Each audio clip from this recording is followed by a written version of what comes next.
Olá, seja muito bem-vindo a mais um episódio do Pode Além. Meu nome é Ciane Menegus Pistorello, estou com a minha colega Neuza Piccoli Fante e hoje nós estamos aqui com uma pessoa muito importante, uma pessoa que traz um divisor, assim, digamos, de conhecimento, de muito aprendizado na parte, né, da arqueologia, da escultura, é o Frei Celso Bordion. Primeiramente, quero te agradecer por ter aceitado o convite, de estar conosco e dizer que também que eu, desde muito pequena, acompanho o seu trabalho. Obrigada por vir. Eu que agradeço, mas participar. vê como eu sou velho já, né? Desde pequeno tu me acompanhava já. Não vamos falar de idades aí, que me compromete também minha idade, mas sempre Sim, me acompanhei também. Acho muito legal isso, desde do museu, né, Sim. dos Capuchinhos, eu acho que foi Foi aberto ao público dia 6 de dezembro de 2000. Pois é. E ali eu estou há 25 anos seguidos ali. A primeira estadia em Caxias foi 94 até setembro de 97. Depois retornei a Roma para fazer o doutorado em arqueologia. E depois, em 2000, retornei com o título de doutor em arqueologia. E aí decidi, não, no ano 2000 tem que inaugurar o museu, abrir o público. E abrimos. Eu Então, lembro dessa data, então. Eu lembro que nós fazíamos passeios, sim, íamos lá com a escola. Muitas pessoas passaram por ali, gente que hoje é adulta, que é profissional, muitos funcionários, muitos colaboradores que aprenderam restauro, coisas de museologia, que hoje estão atuando por aí, né? Que legal. É uma alegria lhe ter aqui, Frei Celso, pelo ser humano que és, pelo trabalho que desenvolve. Então, muito obrigada por ter aceito esse convite. Não. E nós vamos entrar um pouquinho no início da carreira, Isso, claro. em tudo que a gente fica curioso para saber. Onde me convida, eu vou. Ai, que legal. Eu nunca nego, assim, procuro sempre atender. Me convida, eu vou. Qualquer lugar, não tem problema nenhum, não tem preconceito, não tem problema nenhum. E como é que foi a infância? Como é que foi a sua infância? A infância, ela é bem atípica, né? Assim, no sentido que a minha história de família é assim, eu com 3 anos e meio fui morar na colônia com a minha avó. Olha. Por quê? Porque a minha mãe, morava na cidade e poucos anos de casada, ela lavava roupa para fora nas sangas, né? Nos riachos. E ela pegou tifo. Nossa. E ela tinha 3 filhos, uma menina e 2 meninos. Aí ela, aquele tempo, ia para o hospital, tinha um prédio, um anexo separado, o isolamento, que as pessoas iam para lá para morrer. E ela foi, né? E ela deu os meninos para o vô paterno e a menina para a avó materna. Olha. E daí, o que aconteceu? Depois ela conseguiu, pela fé dela, o pai ia visitar e coisa e tal, e ela rezava muito e pedia a Deus, ela conta a experiência dela. E aí, quando ela foi buscar, os meninos foram tranquilos, voltaram, e a menina era de colo, minha irmã mais velha. E aí ela não reconheceu mais a mãe, e ficou com a avó, e a avó criou. Quando ela tinha 16 anos, ela veio na cidade visitar a mãe. Era uma viagem, era longe. 60 quilômetros, demorava um dia. Nossa. Daí eu vi lá, me enrabixei na minha irmã, porque eu não conhecia ela. E eu tinha 3 anos e meio, eu era o 9º filho já depois, né? Nós éramos 10, né? Mais, 10, então. éramos 10. A mãe, depois do tifo, ela teve mais 7. E eu sou o 9º. E aí ela disse, mãe, deixa ele comigo. Às vezes, naquele tempo, as moças não podiam sair sozinhas, né? Sim. E muito mais na colônia. Às vezes tem que sair, ele vai comigo, me faz companhia, e o Paulo já está lá na casa da avó, outro meu irmão um pouco mais velho que eu. E aí fomos, eram 3 na casa da avó. E eu me criei dos 3 anos e meio até os 7 e meio, na colônia, na casa da minha avó. Na avó paterna. Na avó materna. A vovó Ângela, né? Com a irmã. Com a irmã mais velha e o meu irmão, que era um pouquinho mais velho que eu. E daí lá, então, os primos eram meus irmãos, os tios eram meu pai, que me corrigiam, que botavam limite. A avó era severa, mas ela era muito atenta, assim, ela nunca me bateu, né? Já a tia, de vez em quando, a minha irmã também passou a vara. Mas porque eu era quietinho, mas eu era traquinho, né? Eu fazia tremendo. E daí, então, lá no meio dos animais e trabalhando sempre trabalhando. Desde pequeno, eu me lembro que a gente recebia responsabilidades, né? Por exemplo, a minha responsabilidade era cuidar das galinhas e dos pintinhos. Olha. Botar chocar e coisa e tal, recolher os ovos, eu fazia isso com muito gosto. Então, porque até hoje eu gosto disso, porque eu tenho aqui no convento, espero que a vigilância sanitária não implique, né? Eu tenho as minhas galinhas e minhas garnizés, eu adoro esses bichos, sabe? Eu acho que eles são muito inteligentes, eu gosto. Isso é da minha infância. Então, aos 7 anos e meio, volta para a cidade e vamos estudar. Vamos estudar, porque não é para ficar na colônia e coisa e tal. Aí eu volto, eu e meu irmão voltamos, a minha irmã logo em seguida a casa, né? Lá e com um agricultor, ficar por lá. E aí eu chego em casa, o que acontece? Todo mundo é estranho já para mim. O pai, Não é a mãe ia visitar a gente a cada 6 meses, uma vez por ano, né? Nossa. Era difícil da vida. Não era Dinheiro familiar aquilo. e daí tive que me habituar, me acostumar, né? Outra E tive que forma fazer de amizade. conviver. O primeiro dia de escola já briguei, me peguei com o guri, rolei no chão, sujei o guarda-pó, que era um jaleco branco. Eu imagino. Então, tu vem do interior difícil. e os guri gozam, né? Aquele lá é colono, aquele lá é grosso, veio da roça. E daí eu já não aguentava, né? Então, assim, mas é a vida. É a vida. E começa por aí, né? Esse aprendizado de cuidar das flores também Também de lá. da avó, da tia, né? Da avó. Plantar, tinha muita coisa de plantar flor, cuidar das flores. Da horta, tinha a horta cercada, né? Porque tinha as galinhas soltas, os animais. Então a horta era cercada. E na roça, colher, todas essas coisas eu aprendi lá, vivi essa experiência forte. Dos 3 anos e meio aos 7 e meio. Olha, vê que Bastante. importante isso. Foi uma fase que demarcou tanta coisa Sim, na vida dele, que hoje ele cuida das flores, da horta, dos Sim, animais. Exatamente. Exato. Por isso que eu digo, não privem as crianças pequenas de tocar na terra, de se sujar, de brincar com os animais, de ir na colônia, de subir em árvore.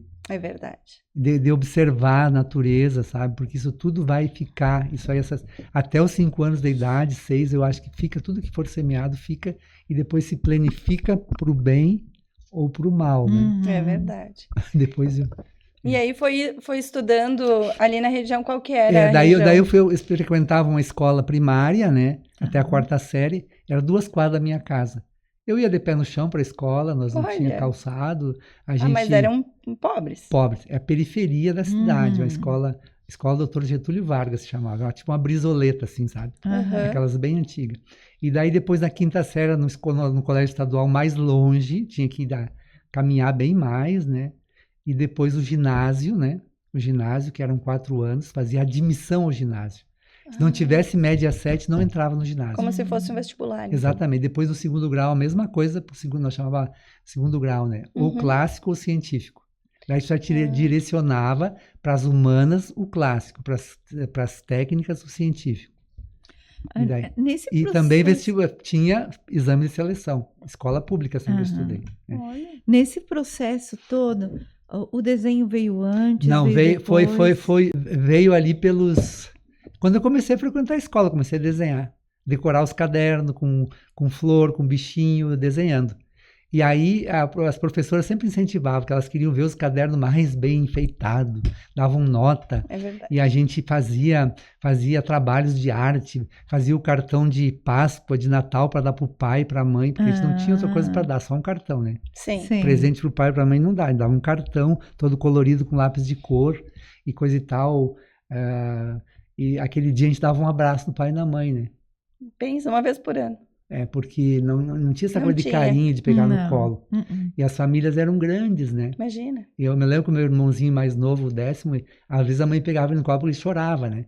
Nós, tá no colo da mãe, o bebezinho, vai crescer, coisa e tal, né? Porque a gente ficava adulto muito cedo, né? É No sentido de verdade, responsabilidade. Uhum. Não é um mal também, né? Sei lá, talvez seja, Era um mas também jeito não. diferente Era um de diferente criar. de educar e criar. Uhum. Era a época, o período, era aquela... Mas também 9, né? Como é que a 10, mãe... 10, então imagina, né? E muito cedo uns foram saindo, né? Foram embora, foram trabalhar lá fora, foram para E o Porto senhor sempre Alegre. manteve contato? Conseguia? Não, Porque era tudo muito longe, difícil, sim, né? sim. Mas eu ia todas as férias eu ia lá para minha avó. Ia para em dezembro e voltava só em março para a cidade. Olha. Até os 14, depois não quis mais ir. Continuou sendo a casa lá por um Continuou longo sendo, tempo. né? Continuou Entendi. sendo. Continuou sendo. E aí fez o ginásio, fez o Fiz segundo grau. E daí no segundo, eu fui assim, servi o exército também nesse meio tempo. Olha! Com 18 anos, eu estava no segundo ano do segundo grau, com 18 anos. Aí é obrigado a servir o exército.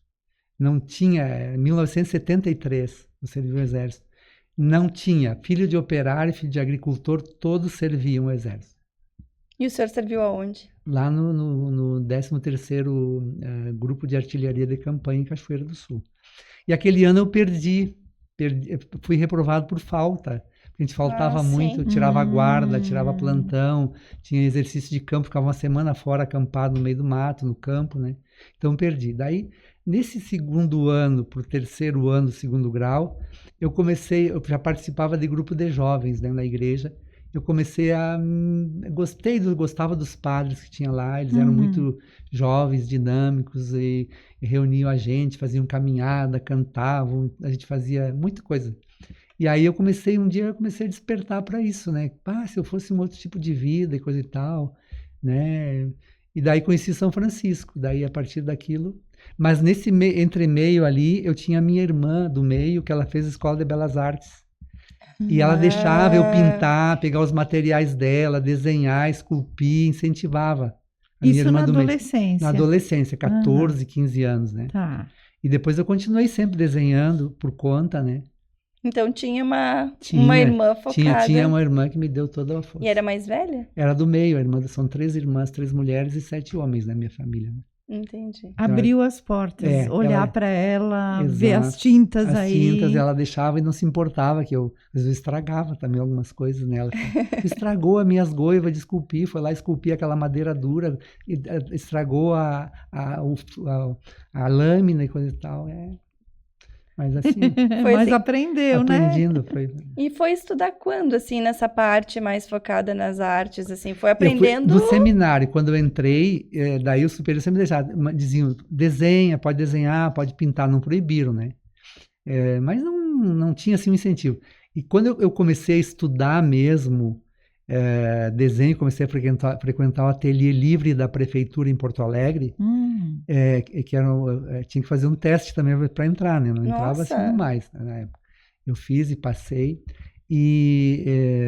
Então eu comecei a estudar desenho, mas estudar com professores artistas mesmo, né? No período da teologia, porque eu fui para Porto Alegre em 79, comecei a teologia e comecei o ateliê livre no final de 79.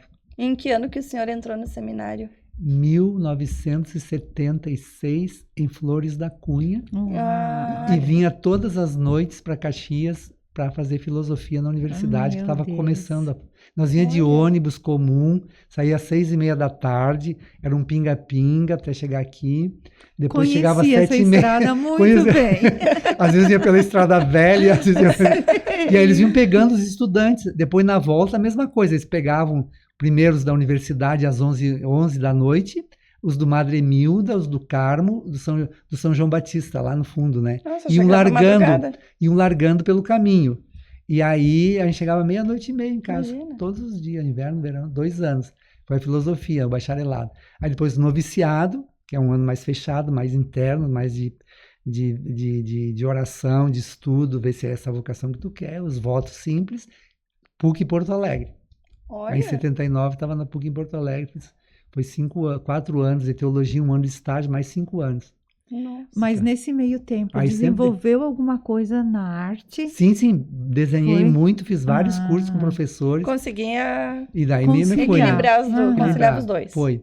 E daí tem professores que eu recordo, que eram excelentes professores, Ana Isabel Lovato, professor Clébio Soria, que já morreu, o Wilson Alves, a Nete Abarno, tinha vários, né? Então, eu deixei. Depois, o que aconteceu? Eu me ordenei, né, padre, fui ordenado padre. Eu queria continuar estudando. Não. Tu vai trabalhar na pastoral, vai lá para São José do Norte, numa paróquia lá em São José do Norte. Em que ano o senhor se ordenou? 1984. Na minha cidade, na igreja onde eu fui batizado, onde fiz a primeira comunhão. E aí foi... Que essa igreja, quando era uma capelinha, o meu avô Bordinhão era que era o sacristão que cuidava da igrejinha. Olha só que história linda! E aí não... E esse avô queria um filho padre, e nenhum filho foi padre. E quando o senhor falou que ia seguir, né, a vida religiosa, como foi Eu não recebido? falei para muita gente, porque era só gozação, né? Gozavam muito. Eu falei para algumas pessoas, mas chegou no último ano do segundo grau, todo mundo estava sabendo, da metade do ano em diante.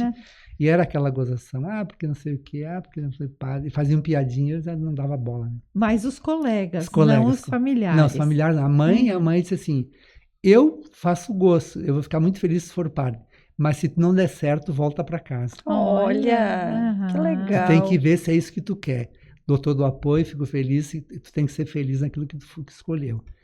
Tinha uns irmãos meus que não queriam. Tinha o meu irmão mais velho que, ele era meio revoltado com a religião e não queria. E era meio mais na linha, ele tá indo mais para a linha espírita, sabe? Assim, não tenho nada contra, até respeito muito. Mas assim, o Nelson, ele não queria. Ele queria que eu fosse arquiteto, que eu fosse trabalhar na Corsan, que nem ele. Ele trabalhava com solda e coisa e tal, era mais simples, né? Mas ele queria que ele tinha um sonho para mim, mas não era o meu sonho. Exato. Mas sempre me dei bem com todos eles. Daí me ordenei, foi uma festa bonita, e depois fui trabalhar 4 anos em São José do Rio. Daí eu praticamente parei um tempo de desenhar, mas depois eu ia a Rio Grande, na Escola de Belas Artes, depois continuei a minha trajetória, sempre pedindo, né, porque os superiores, eles não, se tu não propõe alguma coisa, não tem um projeto, eles não vão dizer, vou te liberar. Sim. Aí fui para o Rio, né, em 1988, retornei de São José do Norte para Porto Alegre, onde fiquei numa casa de inserção num bairro pobre, na Vila São José, perto do Morro da Cruz, com 2 estudantes de teologia. Fiquei 1 ano lá, morando numa casinha, dando aula na PUC de ensino religioso, cultura religiosa, mas não era aquilo, né? Aí propus ir para o Rio, para a Escola de Artes Visuais, né? Do Parque Lage. Aí, não sei por que, autorizaram, aí eu fui. Olha e lá, só. então, comecei a estudar artes. O Parque Lage, nos anos 80 em diante, era um celeiro de novas linguagens e coisa e tal, né?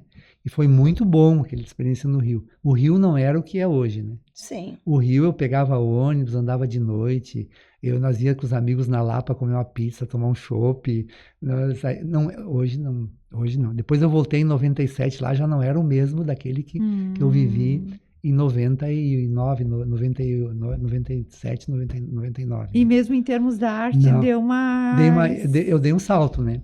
E lá conheci uma professora querida, a Teia. Quer dizer, eu sou ateia. Eu disse, não tem problema, professor, não diz nada para mim. Mas o que tu tá fazendo aqui? Tu é freia. Vai para a Europa, vocês têm convento em tudo quanto é lugar. Vai estudar arte lá. Mas não vão deixar, já me deixaram vir para cá. E aí, pede, né? Eu fui pedir, já tem, né? Eu pedi, eles deixaram. Olha! E aí eu fui, assim, em questão de 1 mês, fui fazer as malas, passaporte e ir para Roma.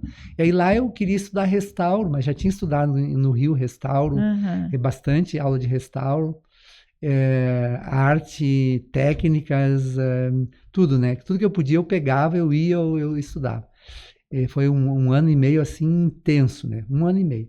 Aí chego lá, era difícil entrar no curso de restauro em Roma, no Instituto Central de Restauro, complicadíssimo. Aí fui para arqueologia paleocristã, por quê? Porque ali eu podia estudar técnicas da pintura, podia estudar arte, história da arte, cristianismo primitivo, arquitetura primitiva cristã, a epigrafia, a iconografia, a patrologia, todas essas coisas aí. E daí eu direcionei tudo para a arte. E comecei a fazer cursos de iconografia nas férias. Então, nas férias, 1 mês eu fazia cursos, 1 mês eu trabalhava para ganhar um dinheiro e 1 mês eu viajava, que era quase 3 meses de férias, porque lá as férias começam em julho e vai até final de setembro. E não tem férias como nós, é diferente o período lá. Então, aí eu fui buscando o que eu queria, conscientemente que eu queria. Porque se eu ficasse esperando, sentado, não aconteceria nada. Né? Mas te habilitou a dar esse cuidado com livros. Muito. Não, vivi visitando museus e coisa e tal, né? E visitando mesmo o Instituto de Arqueologia nosso, é fabuloso, lá em Roma, né? Bem no centro, perto de Santa Maria Maior ali. Nossa, no Instituto de Arqueologia Paleocristã, Pontifício Instituto. Nossa, o que eu vi, tem muita gente que nunca vai ver. Olha. Porque são coisas reservadas e são coisas que Sim. lá nos interiores das catacumbas. Quando a pessoa vai a Roma, visita São Calixto, Santa Priscila, Domitila, é um pequeno percurso, assim, algumas galerias. Mas São Calixto, por exemplo, tem 24 quilômetros de galerias. Meu Deus. Nossa. Meu Esse Deus. plano sobreposto. Então, pinturas, sarcófagos, placas de metal, inscrições, vidros dourados, moedas. Assim, é uma história toda que tem ali, né? E como essas catacumbas ficaram durante muito tempo, digamos assim, do VI século em diante, já não, nem se venerava os mártires mais lá, Sim. então desmoronaram, ficaram escondidas, só pelo 1700, 1600 começaram de novo. Então, preservaram toda essa história, esses fragmentos da história, nesses cemitérios subterrâneos, né? Que era Olha que um jeito lindo. comum, um jeito simples e barato de sepultar, né? Uhum. Embora tivesse ambientes, cubículos muito elaborados e famílias ricas que faziam as capelas de família, mas é debaixo da terra também. Os pobres eram gerar um lóculo, um buraco na parede, botavam uma placa, enrolavam um lençol, às vezes tinha uma inscrição. Mas a gente dá para aprender, mas aprendi muito. É uma riqueza enorme Enorme tudo de isso. informações, né? Nossa. Aí tu vê toda a história e refaz ali do ponto de vista dos cristãos e dos que não eram cristãos, porque lá não sepultavam só cristãos nas catacumbas. né? E também não era lugar de refúgio, era lugar de sepultamento e veneração aos mortos. Ninguém morava dentro das catacumbas. Isso é um falso histórico que se propagou muito. Outro falso histórico importante que a gente tem que tirar da cabeça, que os imperadores foram sempre atrozes perseguidores dos cristãos. Não é verdade. Olha. Não é? Teve 3 perseguições com o edito, mas quando os cristãos aprontavam e alguém denunciava, então prendiam as lideranças, né? E interrogavam. Não era por conta da religião, Não, era pelas atitudes. Pelas atitudes. Como hoje deveria também ser assim. Não importa se tu é católico, se tu é evangélico, se tu é o quê? Tu fez errado, tem que responder diante da lei. Tu é cidadão. Não, mas o cara, porque é cristão, você vai dar um jeito. Não tinha. E assim, e a pessoa era interrogada e o que acusava tinha que comparecer diante, né? Olha. Quer dizer, olha, ele fez, né? Então, Pesado. E aí, bem geralmente, legal. tinha assim, ó, eles não tinha duas coisas que o cristão, ele não apostava, não dizia, você é cristão? A pessoa diz, sou. Aí você abjura desta fé? Não. Então, condenado. E aí tinha os autos, né? Porque os romanos eram muito corretos na lei, né? Tinha os autos, né? Do processo, que era escrito e arquivado no arquivo público. Então, muitos processos foram resgatados pelos próprios cristãos. Qualquer cidadão livre podia ir lá e pedir uma cópia e guardar. Olha que legal. Então, muitos atos de mártires, de pessoas que foram condenadas, tem os autos e tem os verbais. Os verbais e os autos. Os verbais são esse do processo. E os autos é aquilo, como ele se comportou diante do martírio. Então, cristão estava lá e viu e escreveu. Ele aceitou, foi degolado, foi lançado a... Então isso a gente estuda tudo isso, né? Nossa. Então assim, não foram perseguidores todo o tempo, em todo o império, né? Teve só 3 editos que foi todo o império, mas era porque tinha algum problema. E depois também aquela história que também a gente vê uns filmes, né? Nero não botou fogo em Roma, né? Sério? Ele nem estava em Roma quando Roma pegou fogo. Olha, eu tô chocada, ali, ó. não sabia. Inclusive quando o Nero, o Nero e toda a família dos Césares, que foi uma dinastia toda que terminou com Nero, né? Depois veio os Flávios, né? Que era uma outra dinastia. Os Césares, foram todos denegridos pelos Flávios que escreveram a vida dos 12 Césares. Então, eles denegriram os Césares. Suetônio escreveu sobre encomenda, uma biografia de todos eles, atribuindo aos Césares, os descendentes de César, todo tipo de criminalidade. Não eram santos, não eram. Sim. E um monte de mais coisa. E Nero não era tudo aquilo que diziam dele, né? Então, Olha. ele tinha aquela mãe dele, aquela Agripina, que era um demônio, né? Mas ele não... e que manipulava ele. Mas assim, ó, ele abriu os jardins da Domus Aureas, que é ali para cima do Coliseu, ali abriu para as pessoas abrir, porque Roma, durante 6 dias, quase 7, ardeu em chamas. Começou na Suburra, que era uma favela que tinha ali perto do Coliseu, e foi queimando tudo. E ele matou, ele perseguiu os cristãos, matou vários cristãos, né? Inclusive Pedro, nesse período, acho que morreu por ali, porque estava por lá. Porque os cristãos foram acusados de botar fogo em Roma. Porque tinha uma crença entre eles de que Jesus voltaria pelo fogo. Tá E explicado. provavelmente, quando eles viram a cidade, porque foi um acidente, provavelmente, as casas eram de 2 andares, né? Eram umas Sim. favelas, uns negócios, e faziam comida no chão e tinha muita madeira e pegou fogo, foi pegando fogo tudo. E era verão, né? Sim, Período. imagina, não. E sem aí, chuva. provavelmente eles Seco. ajudaram a Jesus vir, né? E atearam e aí foram acusados. E depois teve aquele horror, né? Aquelas matanças que Nero fez lá no circo de Calígula, né? Crucificou, queimou vivo, vestiu as crianças de ovelhinha e botou para os leões pegar. Teve muita coisa difícil, né? E daí foi Celso? horrível, né? Mas ele fez benfeitorias também para Roma. Só para dizer assim um detalhe, né? Então, assim, tem muita coisa da história que é mal estudada e mal explicada. Entendeu?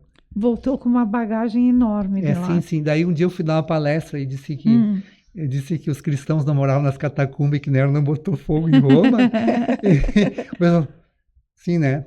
Mas daí eu escrevi um livro falando, pois é, agora tu vai ter que rever, porque isso aí já tá errado. Mas é isso, eu acho que a história é isso, né? Ela vai sendo não reescrita, vai sendo descoberta como realmente foi a coisa, né?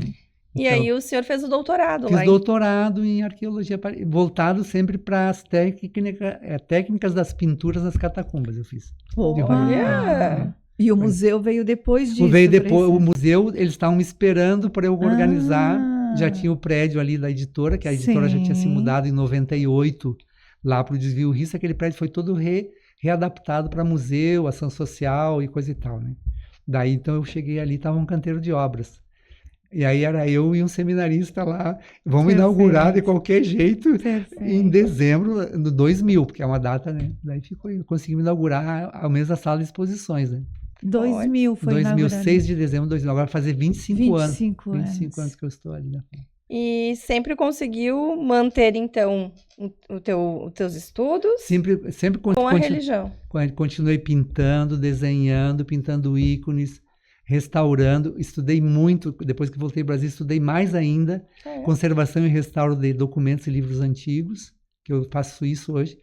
Trabalhei muito com restauração de telas, em pintura a óleo. Faço para a comunidade também. Faço para particulares, faço para o museu. Para o museu a gente não restaura geralmente os objetos, deixa com as marcas do tempo como ele está, só faz um trabalho de conservação para não deteriorar mais do que está. Porque a peça de museu tem que ser como ela chegou, com as marcas, faltando o dedo. É aqui que ela chegou. Então, a história dela está aqui, né?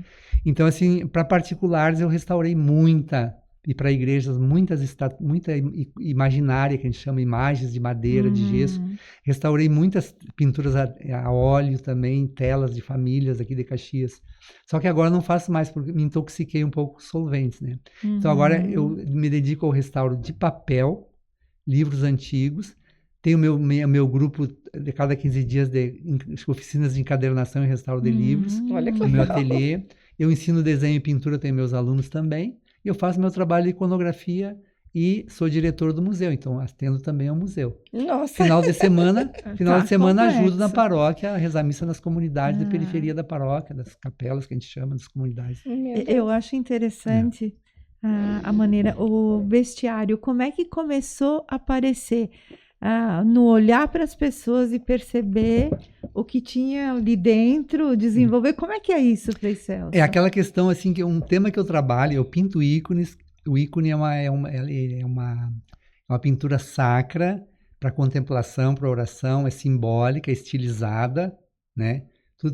Tudo é uma teologia visual, ponto. Tá? Mas certinho, você tem que obedecer os cânones, não pode deturpar, não pode acrescentar nada. Não pode nem assinar, tá? Mas eu gosto disso. Mas eu queria ficar mais livre, né? E aquele ano que eu fui para Porto Alegre, em 1988, Eu fiz um processo com uma artista, a Eliane Santos Rocha, uma amada, uma querida, minha amiga, minha irmã, que é a busca das imagens do inconsciente. Olha, que É um profundo. processo com muita Uau! leitura, Aham. com muita fundamentação, muito estudo com a Nise Silveira, a teoria dela, a simbologia, o Jung, né? Por ali foi, né? E daí exercícios, desenho cego, desenho... É um monte de... Para tirar de dentro de mim essas coisas. E apareceu tudo. Os pássaros, as cobras, as galinhas, os bichos, os monstros, tiro tudo para fora. E daí, quando eu fui para a Itália, então eu deixei um pouco isso de lado. Aham. Mas depois, quando eu voltei, retomei com toda a força. E daí assim, eu continuo fazendo. E daí eu me baseei nos bestiários medievais. O que é os bestiários? Na Idade Média, existia muito controle da igreja. Fato. Fato. Tu não podia dizer o que tu queria, tu não podia desenvolver novas teorias. Mas os monges miniaturistas e que faziam as iluminuras, porque assim, tinha o texto escrito e tinha uma imagem que era todo o texto, o conteúdo. Então, quem não sabia ler a escrita, lia a imagem. O que esses miniaturistas, esses monges, esses que faziam as miniaturas, o que eles faziam? Eles faziam as notas marginais. Aqui está bem bonito, aqui uma cena da Anunciação. Ao redor cheio de arabesco, não sei o que lá. Lá embaixo, escondido, tem um macaco dando aula para um não sei o que lá. Lá tem um burro vestido de bispo numa procissão. Lá tem não sei o que. Eram as notas marginais. Eles faziam uma crítica social utilizando as imagens dos animais nesses arabescos entrelaçados, uma crítica social, chamando e só percebia quem olhava atentamente. Porque fazia parte daqueles arabescos decorativos que estão dizendo, aqui lá não tem nada, eu quero olhar aqui a imagem da Anunciação aqui. Ó. Olha que interessante, né? E daí eu me baseei muito nisso, né? Estudei muito essa questão. Daí eu disse assim, bom, eles faziam uma crítica velada, eu vou fazer uma crítica aberta. Eu vou, aquilo que, daí eles estavam falando de pessoas que eles identificavam com animais, com todo o respeito aos animais, né?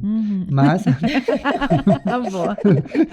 era uma procissão de coelhos também, todos vestidos com a roupa né? Umas coisas assim. Daí o significado daquilo, que está por trás daquilo. Então, comecei a estudar. Daí eu comecei a trazer para hoje e fazer meus bestiários de hoje.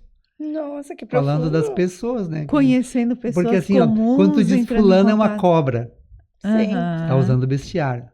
Aquele lá é um cavalo, tá usando a imagem do cavalo, que ele é violento, que ele né, assim. Então a gente usa no dia a dia e não se dá conta, porque essa é uma linguagem uma linguagem simbólica para falar daquilo que está dentro do ser humano. Nossa, que profundo. E aí assim e é engraçado como tu vai fazendo, por exemplo, aqui eu queria não sei se eu mostro para lá. Claro. Por exemplo, isso aqui, ó, é uma pintura encáustica, abstrata. Então, por exemplo, eu posso pegar isso aqui e começar a olhar, eu começo a enxergar figuras de animais aqui. E eu vou incidindo e vou desenhando, vou puxando elas para fora. Eu tenho vários assim. Esse aqui eu fiz só isso, porque eu achei que era bonito assim, né? Lindo, então, uma explosão, uma coisa que não tem controle, uma coisa que está se movimentando o tempo todo, né? Então ali eu tenho lá uns outros que eu fiz isso aqui, depois eu peguei e achei os bichos ali. É eu que vejo, porque elas estão dentro de mim, de certa forma. E eu boto elas para fora através daquela mancha que está ali. Nossa. Dentro de ti e dentro das outras pessoas também. E a gente não tem que ter medo dos monstros, dos animais que a gente tem. Porque tem 2 livros, agora não me lembro o autor, eu devia ter trazido. Os Animais Interiores. Eu tenho lá, Neuza, eu vou te mostrar. Agora não me lembro, porque até eu mostrei para uma menina que estuda isso outro dia. Os animais interiores, os rastejantes e os que voam. Olha. Então, é significativo, das né? simbologias que a gente pode usar. A gente não tem que ter medo dos bichos que estão, a gente tem que dialogar com eles, botar eles para fora através da poesia, da escrita, do desenho, da pintura. A gente é completo quando a gente tem eles também. Com certeza. Que Cada um ocupa uma parte, cada um tem que ser... Exatamente. Poxa. Então é isso. Então, assim, fulano é manso como uma pomba. Tá tudo dito ali, né? Mas ele tem que ter também um cavalo para equilibrar. Tem a águia também, tem o gavião. Perfeito, E tem o gavião, perfeito. tem tudo isso aí, né? E a irmã? Ela continuou nas esculturas? Não, a minha irmã, assim, ó, a Conceição querida, ela casou e foi morar em Soledade, né? E a mãe não queria que ela casasse, a mãe não aprovava. A mãe dizia, tu tem que ser independente. Casou, se apaixonou, tá. O que ela foi fazer? Foi dar aula, trabalhar na Secretaria de Educação e não pintou mais, não desenhou mais. Olha, mas foi a pessoa que me quem... O instrumento. Não desenhou mais. Agora ela tem um filho, o marido morreu, ela cuida do filho, o filho tem problemas. Então, assim, mas sempre que eu podia, quando as minhas exposições que eu fazia, eu sempre buscava ela para ela vir participar das minhas exposições, na abertura e coisa e tal. De alguma forma foi ela que Foi fez. ela que Aham. mexeu lá com o start, deu o start, assim, uma coisa lá mesmo. Legal, ela E estimulou. olhando assim, hoje, assim, né, tua história de religioso e também, né, desenvolvendo toda essa parte artística, foi difícil manter Foi. as duas? Foi no início, foi difícil de equilibrar, porque tinha conflito, sempre tem conflitos, né? Tu claro. tem que buscar tu tem que dialogar não tem que negar o conflito, tu tem que dialogar com o conflito e aprender com ele. Conflito te faz crescer. E crises também, né? Teve um tempo que eu estava a fim de sair da ordem, né? Uhum. Tive um tempo também que eu era padre novo, né? Estava morando lá no bairro com esses estudantes. Mas era coisa que tu tem, a sorte que tu encontra um freio, um conselheiro espiritual, um diretor que te ouve e que te diz, não, isso é assim, assado, vai passar, tu tem valor, isso aqui tu já conquistou e vai em frente, né? Então tem esses conflitos, sempre teve, sempre terá. O museu, quantos conflitos eu tive, até com os chefes, com os superiores, que eu penso de um jeito, eles pensam de outro.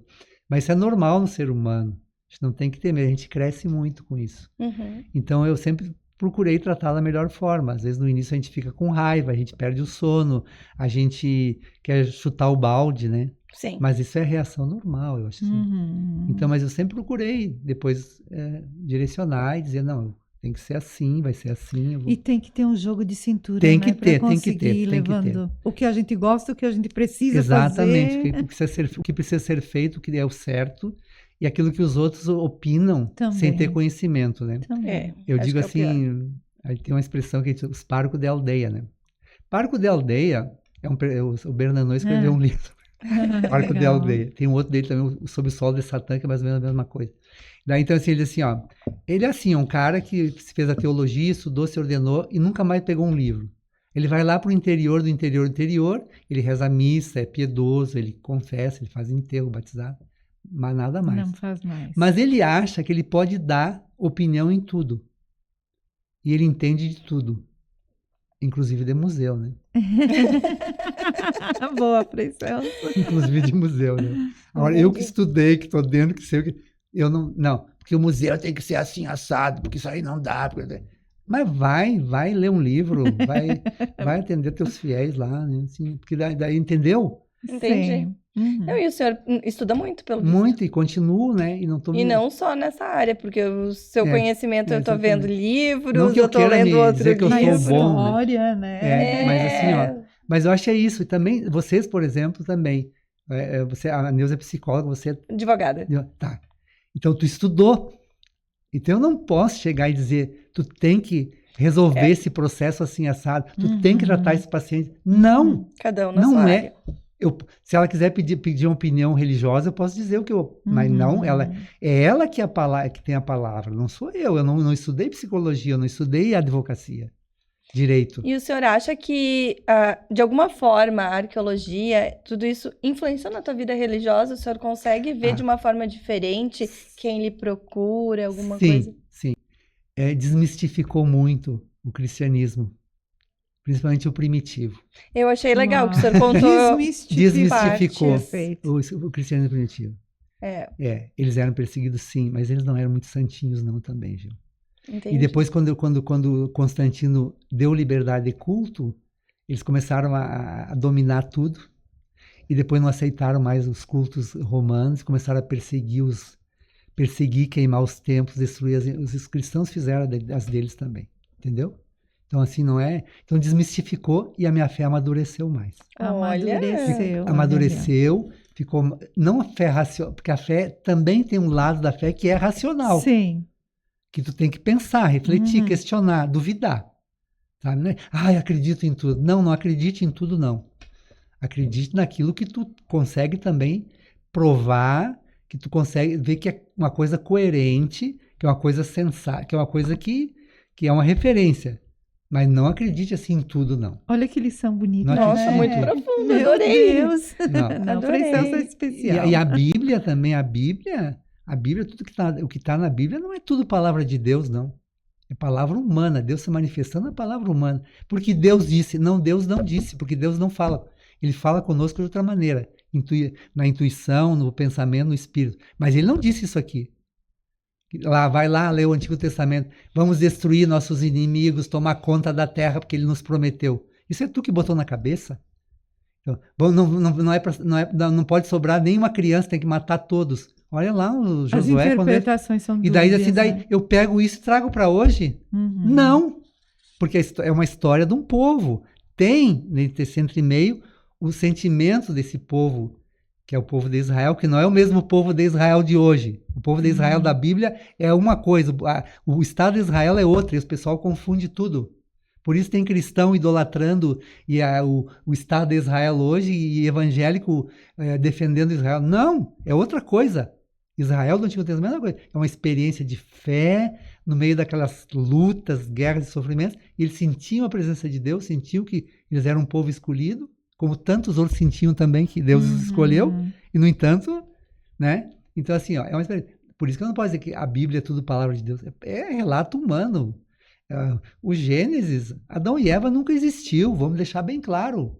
É uma simbologia para falar do homem e da mulher, das atitudes do homem e da mulher. Do bem e do mal. Do bem e do mal, das escolhas, da responsabilidade, do irmão que mata o irmão. Uhum. Por inveja, por ciúmes, Caim mata Abel. Simbologia do ser humano. Todo homem é Adão, toda mulher é Eva. Para se olhar para as nossas fragilidades e falhas. Mas claro, mas para que foi escrito o Gênesis? Foi escrito bem depois do Pentateuco, né? Não é o primeiro livro da Bíblia, foi escrito bem depois. Era a partir de mitos babilônicos, mitos da criação. Mitos. O que é um mito? O mito é um relato simbólico religioso para tu pensar a realidade humana. Mas não é simbólico. Então, quando Deus diz que Deus criou o mundo em 7 dias e no sétimo descansou, é porque já tinha a semana de 7 dias, entendeu? E porque um dia para Deus pode durar milhões, bilhões de anos, entendeu? Não estou negando que Deus criou. Estou dizendo, o relato é simbólico, religioso. Perfeito. Começa por aí. E aí não adianta pegar pedaços da Bíblia isolado e fundamentar a pena de morte, por exemplo. Ou fundamentar qualquer coisa para dar porretada nos outros. E tem gente que é especialista nisso, né? Usa os versículos da Bíblia isolados do contexto para dar porretada. Porque lá no versículo tal diz isso e tu tá te comportando assim. Não, né? Qual é o contexto desse versículo aí? Como é que foi dito antes, depois? O que tem? E aí eu uso isso aí para agredir os outros, para dizer que o outro é demônio, que o outro é mau, que o outro demoniza o outro usando versículos bíblicos. Isso é errado. Como é que tudo isso entra na sua arte? Entra ali, né? Naquelas imagens que eu produzo, né? Eu acho que não está separado de mim. Não. Nas minhas indignações. Aliás, agora eu tive a minha professora de cerâmica, a Daniela, tem um problema sério. O senhor continua ainda estudando. Cerâmica, escultura. Nós vamos parar por um tempo. Eu estava fazendo as máscaras agora, né? Olha! As máscaras bem... Esse é profundo também, né? Máscaras, né? Eu queria... Mas aí, como ela está doente, talvez a gente retome só em março, né? Ela ficou muito doente, ela rompeu aqui uma cartilagem, tanto amassar barro nela. Porque a cerâmica tem que amassar, tem que movimenta muito. Sim. Então eu parei. Mas as máscaras, por exemplo... Eu acho que também fala muito do ser humano, né? Sim, nós usamos máscaras. Verdade. Sim. Qual eu vou sair hoje? E Deus também tem as suas máscaras, né? Sim. Tem o Campbell, que tem um livro sobre as máscaras de Deus que vale a pena ler. Uau! E nós temos as nossas, né? Porque dependendo de onde a gente vai, a gente sempre usa uma máscara, porque a gente não pode parecer o que a gente é. É aquela história também. Eu tenho que estar sempre sorrindo. Eu tenho que estar sempre... Se eu aparecer na coluna social, eu tenho que estar rindo, feliz, porque não posso estar triste, né? Não, claro, fica engraçado fazer uma foto triste. Mas assim, ó, essa história também da euforia perpétua, que eu falo também no meu vídeo, aquele que eu fiz, tem que estar sempre feliz, com um sorriso na boca, porque se eu não for feliz, eu sou um derrotado, né? Não, tu tem que estar triste, tem que estar indignado, tá? Mas a gente bota a máscara, porque lá eu não posso, né? Eu vou na igreja, eu tenho que parecer que eu sou muito piedoso, eu tenho que revirar os olhos, olhar para cima, fazer assim. Depois bota o pé para fora e sai chutando o cachorro. É verdade, eu concordo com isso. Isso aí sempre existiu. É verdade. Como é que é isso, gente? Ou vai lá e fica verdade. assim, fica olhando lá pro rabo do olho. Por isso Faz que tem gente parte. que não gosta de muitas vezes participar de missas, de coisas, cerimônias, porque tem um pouco de hipocrisia também, tem um pouco né? Tem gente boa que vai, não tô negando, tem Sim. gente que... Eu vou quando eu celebro lá na comunidade pobrezinha lá, que vai aquelas senhoras faxineiras, mãe de família, eu adoro. Elas estão lá Olha que prestando legal. atenção, estão lá assim, sabe? E vem te cumprimentar, estão lá assim, 20, 25 pessoas, mas eu me sinto como se fosse uma catedral cheia. Porque aquelas pessoas, eu estou em contato com elas, estou me sentindo uma conexão, sabe? Não é Você vem numa quantidade. igreja cheia, numa catedral, numa Imaculada Conceição, cheio de gente. Tem um lá olhando o celular, tem um lá distraído, tem um olhando para o lado. Sabe, assim, tá lá. Depois sai dali e vai embora. E daí. Por isso que as pessoas não gostam de ir, gostam da igreja, ir na igreja vazia, em silêncio, ficar lá e fazer sua oração.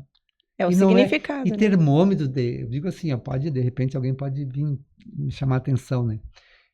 Para mim, missa cheia não é termômetro de fé, de religião. que a pessoa é cristã, que tem muito cristão.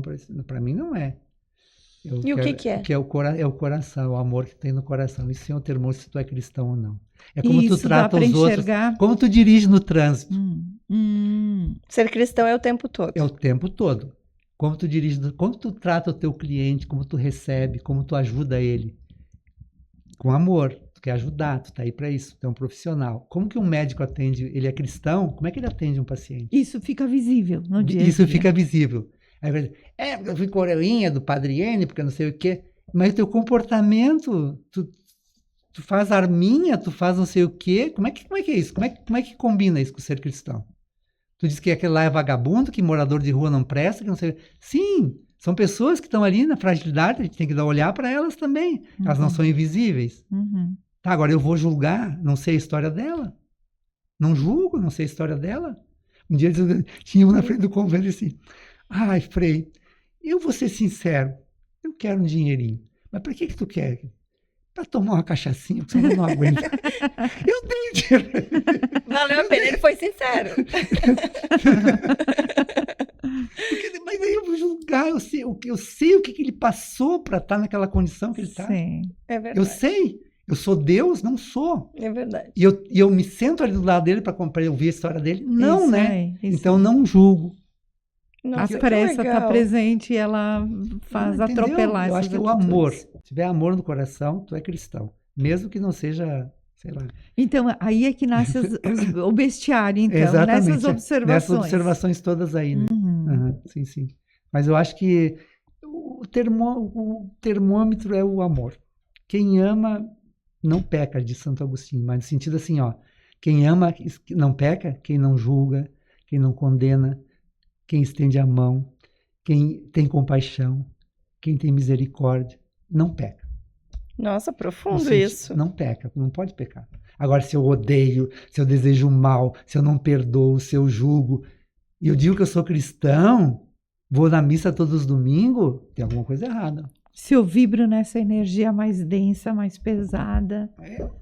Eu acho que as pessoas tinham que pensar, refletir um pouquinho mais. Daí eu pergunto, quantos minutos por dia tu dedica à tua, nem vou dizer oração, meditação, o encontro contigo mesmo?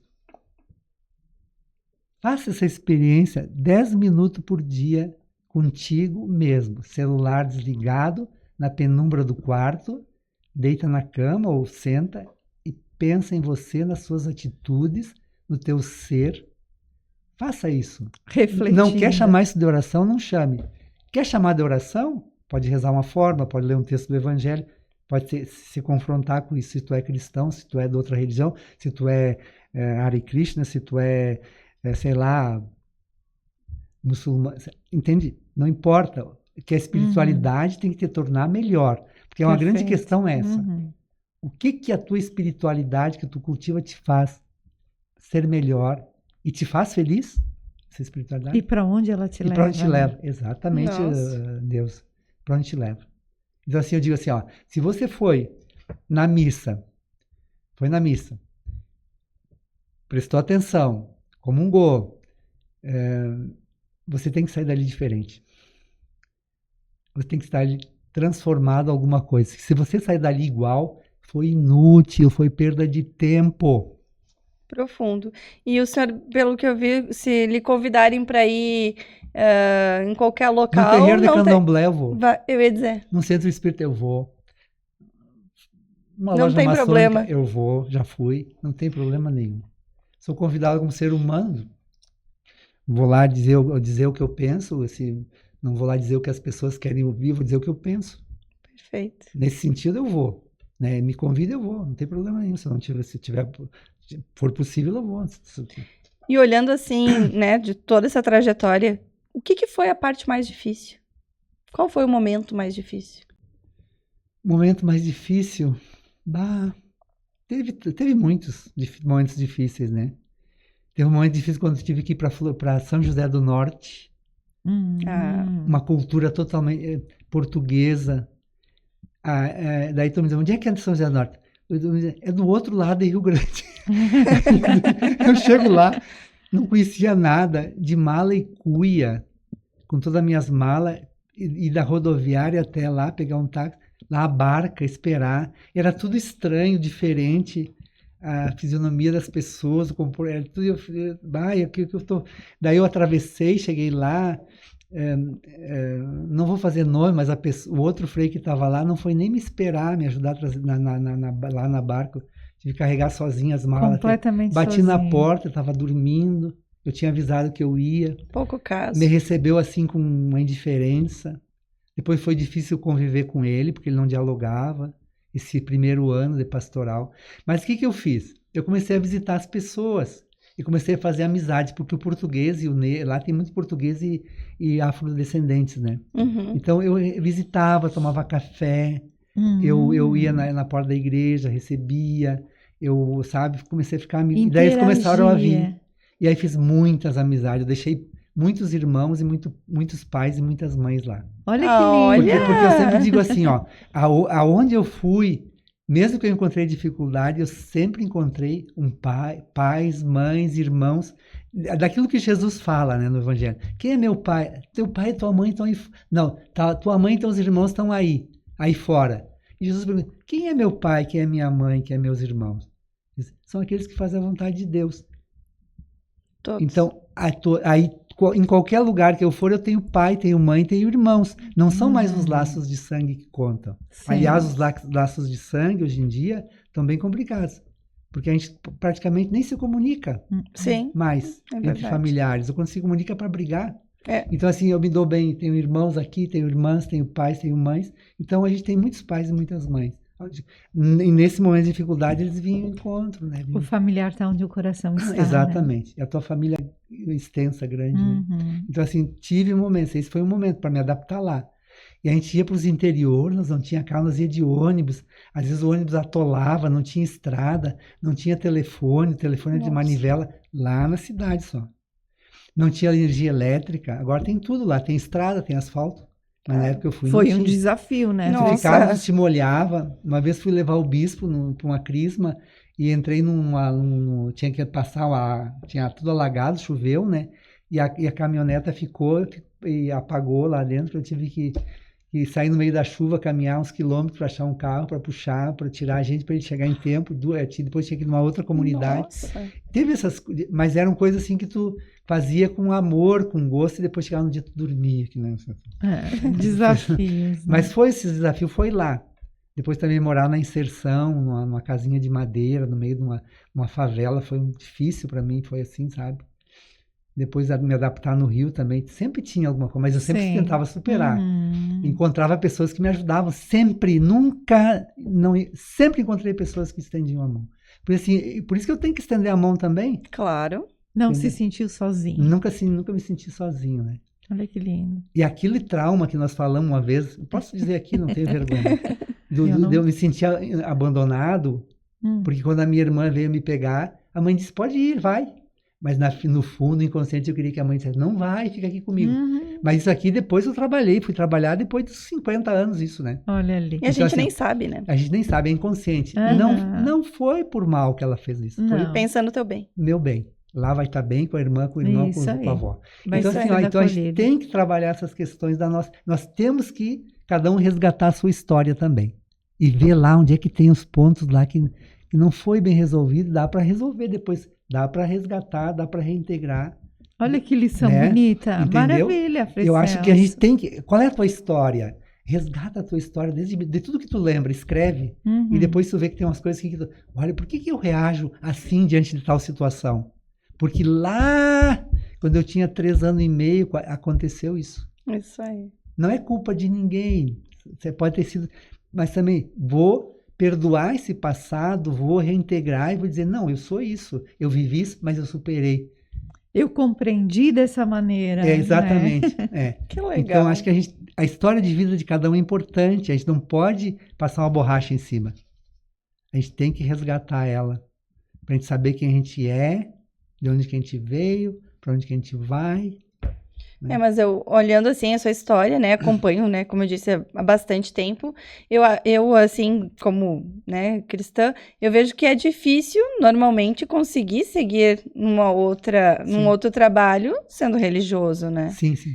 E o senhor conseguiu. Sim, tu tem que buscar o equilíbrio, porque eu tinha que continuar fazendo o trabalho de religioso. Rezando missa, batizando, mas eu tinha o meu outro lado, que se eu deixasse também eu ia me sentir muito frustrado. Por isso, ele conseguiu até mais do que isso buscar. Que é lindo. Ele Sim. conseguiu levar o trabalho para dentro da casa. Sim. E abrir a mente que ele poderia viajar, que ele poderia estudar. Sim. E isso eu achei... Se eu tivesse ficado acomodado, eu não teria saído do Rio Grande do Sul, né? Teria ficado aqui, estaria na paróquia, no interior. Perfeito. E eu acho que isso que é o diferencial, porque isso lhe trouxe conhecimento, estudo para o senhor trazer para a igreja. Eu acho que a minha ordem religiosa, a ordem dos frades menores capuchinhos, né, do Rio Grande do Sul, se tu tem um projeto e se tu tem fundamento, eles não negam, não te proíbem de estudar, de ir para frente, de dar murro em ponta de faca, eles não te proíbem. Eles até incentivam, mas tu tem que ter fundamento. E tu tem que mostrar que tu vai corresponder àquilo que eles vão investir em você, porque é um investimento econômico. Sim, claro. Imagina também, né? Ir para a Itália estudar, tem que pagar os estudos, né? Não é de graça. Claro, nossa, não, profundo. Mas muito bom, muito bom. E assim, agora nós estamos chegando no final. Todo mundo que acompanha aqui o Pode Além, ele busca, né, as inspirações, e o senhor é uma inspiração, né, suas histórias. E que mensagem o senhor deixa para quem está, às vezes, também com essa questão de ter uma vida, mas ter um outro trabalho querer administrar dois trabalhos, enfrentar máscaras, saber colocar para fora. Eu vou dar uma mensagem que a minha mãe disse quando eu completou 90 anos. Viver é muito bom. E a vida não é melhor porque nós não a fazemos melhor. Nossa. A nossa inspiração é o Senhor, Frei não me endeuses demais que eu sou pecador, né? Mas assim, mas eu nunca me esqueci na missa o que a minha mãe disse. Eu disse, mãe, nós estamos aqui, eu rezei missa em casa para ela, né? Quando ela fez 90 anos lá em Uruguaiana, que ela está morando já lá com meu irmão mais novo. E daí nós rezamos na sala com os vizinhos, né? Eu disse, mãe, eu expliquei a palavra de Deus, a senhora disse, dá uma mensagem para os seus filhos que estão aqui, e ela disse isso. Eu nunca me esqueci disso. Viver é muito bom, e a vida não é melhor, porque a gente não faz ela melhor. Lindo. Nossa, perfeito. Então, assim, às vezes a gente tem que usar máscaras, é da convivência humana. A gente está, às vezes, num ambiente que a gente não concorda com ninguém quase que está ali. A gente tem que conviver. E a gente tem que ser a gente. Eles têm que saber que tu pensa diferente, que tu é o Celso, que tu é a Neuza, que tu é Ciane. a Ciane, que tu tem uma personalidade, tu tem o teu valor, eu tenho o meu valor, e nós não podemos querer botar todo mundo numa coisa, dizer que é tudo a mesma coisa, que todo mundo é igual. Não. E a beleza da vida é essa, as diferenças, os modos de pensar, a riqueza de cada um, para ser compartilhado. Eu acho que a gente tem que compartilhar a vida também. Conhecimento, vida, né? E arte, literatura, escrita, tudo compartilhar. Para ver se a gente vai acendendo luzes e vai semeando sementes. Sempre. Sementes boas. Que tipo de sementes eu semeio? Que tipo de palavras que eu digo? Né? Um monge budista, já está pensando. Não, pode. Um monge budista que deu Esse menino, vou resumir bem, desde os 6 anos dançava flamenco com a mãe, aqui em Caxias. Foram embora para a Espanha. Ele conquistou os maiores prêmios. Com 25 anos estava no topo e sempre exigiam mais dele. Largou tudo, foi para o Sri Lanka e virou monge budista. 10 anos depois fez os votos, veio para Caxias. Ele fez uma palestra no museu. E ele fez coisas em comum do franciscanismo com o budismo. Olha que lindo. E aí o que eu vou falar são valores espirituais para qualquer religião. Dizer a verdade, não mentir, não matar, não roubar. Ele foi fazendo, né? Dizer a verdade, mas a verdade no momento certo. Tem momentos que é melhor não dizer a verdade, mas também não dizer a mentira. Ele fez uma lista de coisas. Não sei se eu te passei aquele... Eu vou te passar, Neuza, que é muito interessante. Ótimo. Que são valores comuns para qualquer ser humano. Ele disse, não importa se tem fé, se é ateu, se é religioso, se é não sei o quê, se é budista, é para todos isso aqui. É da convivência humana. Lindo. Entende? Então nós temos que ter esses valores, cultivar esses valores de convivência humana que são muito fundamentais. Bom. De respeito, de partilha, de compaixão, de perdão, etc. Muito bom, Frei Celso. Muito interessante, com certeza muita gente vai se nutrir dessas sementes que o senhor deixou aqui. Muito obrigada pela sua presença, foi muito importante tê-lo aqui. Obrigado, eu agradeço e eu acho que é uma oportunidade grande essa, foi de poder atingir mais pessoas, porque às vezes a gente não tem um microfone para falar para muitas, mas esse podcast vai para muitas pessoas. E se alguém quiser discordar de mim, pode discordar e pode dizer, olha, Frei Celso, eu não concordo com tal coisa, daí nós vamos dialogando. Isso aí.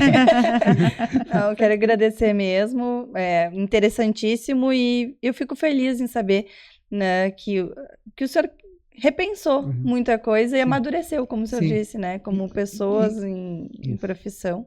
E obrigada por aceitar estar conosco. Eu que agradeço. E a gente estamos vivos, estamos em frente, estamos sempre crescendo e amadurecendo e melhorando a vida, e tornando a vida melhor, né? Isso perfeito. Aí. Então a gente encerra hoje o episódio com o Frei Celso. A gente quer te convidar para compartilhar esse vídeo, se inscrever no canal, curtir, comentar e a gente também te aguarda nos próximos episódios.